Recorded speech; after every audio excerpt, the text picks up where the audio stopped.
looking at my hands and saying, I'd like to have hands that heal like that. That'd be pretty nice, you know? Little did I know how serious that request had been heard. Because in the middle of the night that night, I laid in bed, and all of a sudden I woke up because my hands were searing as if they were dipped in boiling water. And I woke up and I went, oh. And I just knew exactly what to do, was just to flick my fingers and say, let it go. And it was like lightning shooting out of my fingertips. Oh, whew. And that, of course, released all this energy. All right? And then I decided, well, since I feel this energy coming down my hands and down my arms and into my fingers, let me track back and find out where that energy is flowing from.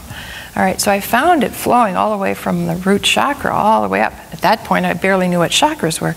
And up and into my throat, and then it split, and then down into my fingers and out my fingertips. Now, the next morning, I wanted to talk myself out of the fact that that had happened, and I was sitting in my bathtub doing so. When I went, nah, that couldn't have happened, and I reached for the shampoo bottle, and my fingers were so sore, I actually said, ouch, and dropped the shampoo bottle, looked at my fingers, and there was blood underneath my fingertips. I went, okay, that was not just a wild imagination, as my parents often told me I had, was a wild imagination.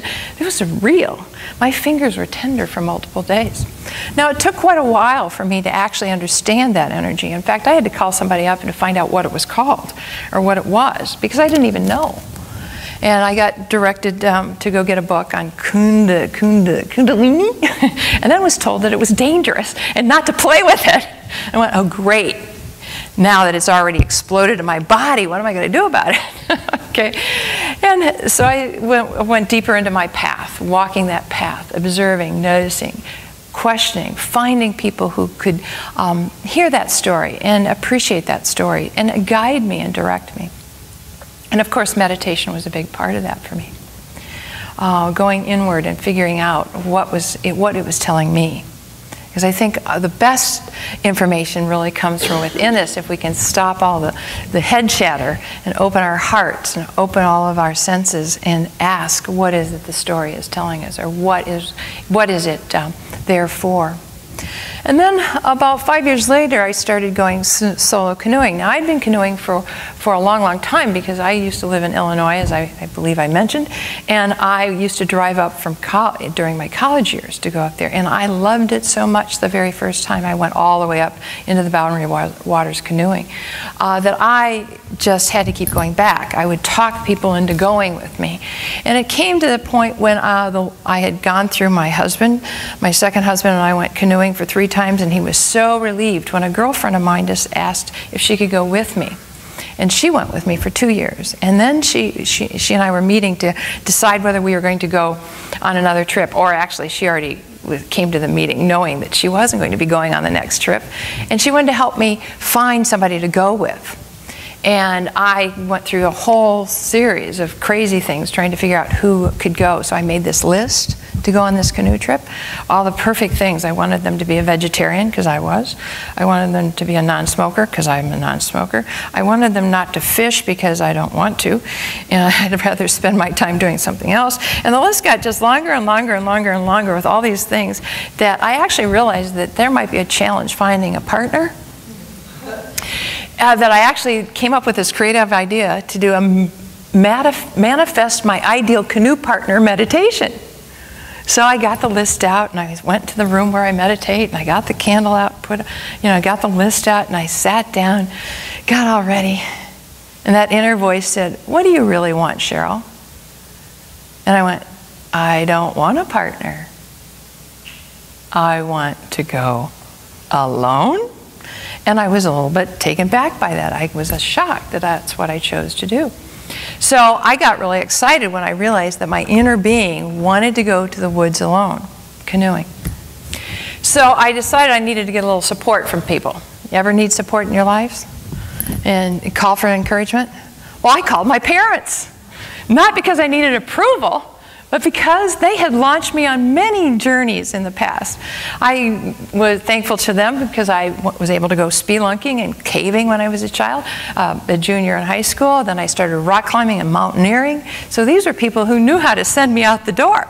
So I called them up and told them I was going to go solo canoeing, and they said, "Great, what made you come up with that decision?"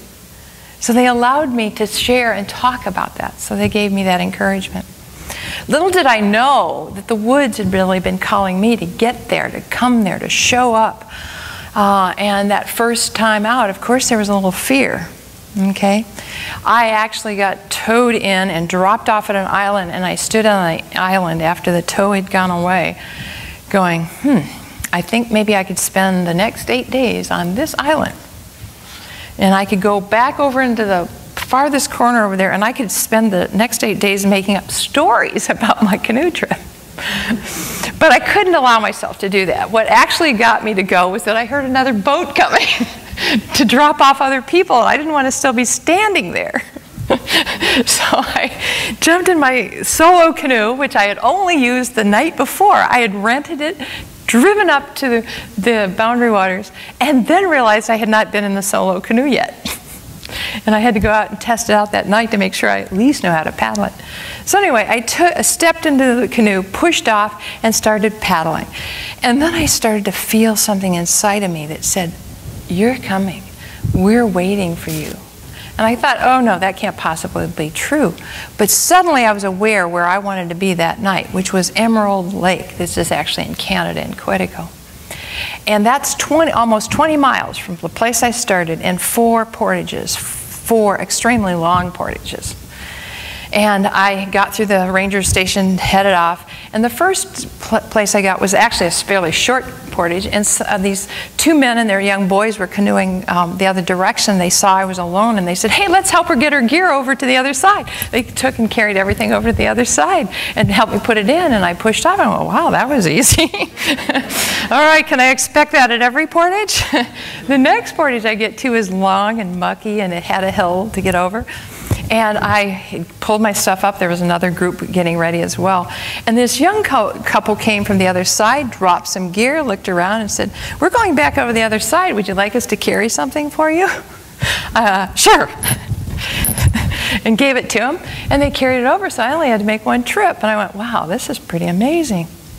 Well, the next 2 long portages were all by myself, which was okay, because that time I realized I could carry the canoe by myself, and I knew how to carry the packs and all of that. But what I didn't realize was what was going to happen when I got to that lake, and I was tired. It was already like 8 o'clock in the evening. I dumped my canoe, and out on this point where I knew that there was a campsite around the corner was a loon, and I could see that it was sitting there, and I could see that it was looking and talking over to its mate. And it came around the corner, and they turned and faced me and said, "Thank you. We're glad you're here. We've been waiting for you." And of course, by that time, I thought maybe I was just hallucinating. Flashbacks back to college when I would go into these glazed eye states, and people would ask me where I was buying my drugs. And I had talked to enough friends that did drugs to find out that I didn't need to have drugs to do what their minds were doing. I was working on it on my own. And so I just thought, well, maybe I was back in one of those moments of feeling fairly like I was hallucinating. But I got there, the campsite was open, thank goodness, because the rest of them are all on the other side of the lake or far away. So I got there, set up, and then the next morning when I woke up, I'm laying in my bed, and all of a sudden I hear this voice and see in the inner mind a face of a being, a spiritual being, and it said, "Whenever you're ready, we'll start your journey." Okay. I didn't know I was on a guided quest, but I was. And on that trip, I had some very, very magical moments. That first day, that second day, I'd already decided I was going to spend the full day on that lake. I was asked to get in my canoe, take my canoe to a certain place, get out, walk into the woods, and spend time in the woods there, come out, reflect, do this, go that. I just followed the process. And then that day was over, and I woke up the next day. It was time to move, all right? And so I followed the process and plan. And about 3 days into the trip is when I was too far to turn back, but so sore and so tired that I realized the only way out was to get ahead. But I wasn't feeling very good about myself at that point because I had a totally different vision of who I should have been while I was canoeing than what was the reality. All right? My vision of myself was that I would get up every morning at 6 o'clock and I would pack all the gear and I would be out on the water early when it was still very still. And then I would be able to get to a place for lunch and actually take a nap and maybe pull out my hammock and string it up for a little while. And then I'd get back in my canoe a little longer, and then set up my tent and have all evening. But instead, I was waking up at 10. I was lucky to be in my canoe at 1 when the winds are starting to pick up and be strong. And I was finding my campsites about 8 with only 2 hours left of sleep, of daylight to get everything done. So on that it was like 3.5 days in when I really had this breaking point moment when these two were at odds with themselves. Okay, I wanted this, and I'd had these spiritual experiences, but yet then I had this inner mind that was driving me in a way that I couldn't really physically stay up with it. And so I was really angry with myself when I got to the campsite that night where I didn't have anyone to pitch my tent, cook my meal, and carry all my packs up and dump them, or even hang up my hammock. I was really kind of angry. And so I decided that, well, the inner voice said, Cheryl, maybe you better sit down and chill for a moment. And that's when I realized, as I hung up my hammock and pulled out my tea pot and made a cup of tea and sat in my canoe, in my hammock, that I was really angry with myself. And I was angry for 2 points. One was that I couldn't live up to my expectations. But the other one was that I was afraid to admit that at that moment I felt extremely lonely. And I was afraid that might be exactly what happens on a canoe trip when you're by yourself for that long. And in that moment of resting and reflecting, I realized that I did come to a new place, and that is that I was not lonely, I was alone. And there was a distinct difference between those. And that I had chosen to come there to be alone, to be able to hear in a different way than when you have somebody with you. I'm not sure that spiritual guide would have shown up had anyone else been on that canoe trip with me. I don't know that they could have, because the directions were so specific to who I was and what I wanted to know about that place. The magic happened after that. A lot of magical experiences happened after that. One moment I was deciding that I wanted to had the next day when I was leaving and I was canoeing, I said I would like to have some cedar boughs in order to bring back to my home so that I could use them when I'm doing meditation, and I would like to burn them as incense. And I looked up and all the trees were very high and everything that was green was way up high, and I was canoeing along, and I was canoeing by an island, and all of a sudden this branch waved over my head like this and I kept going, and then all of a sudden I went, wait, that was cedar. Let me turn around. It had to hit me in the face for me to recognize it was there. The next thing that happened was I was going along some cliffs and it was extremely windy. And I'd already said that I would like a memento from that trip. And I thought a feather might be really cool. And so I was canoeing along, and the wind was blowing me really, really strong along this area. And there on the cliff face was actually a feather, a white feather, sitting along this dark, blackish, rusty brown rock. And it was perfectly set up straight. And I paddled by it and I went, oh dear, that's going to be hard to get back there. I'll just wait for the next feather.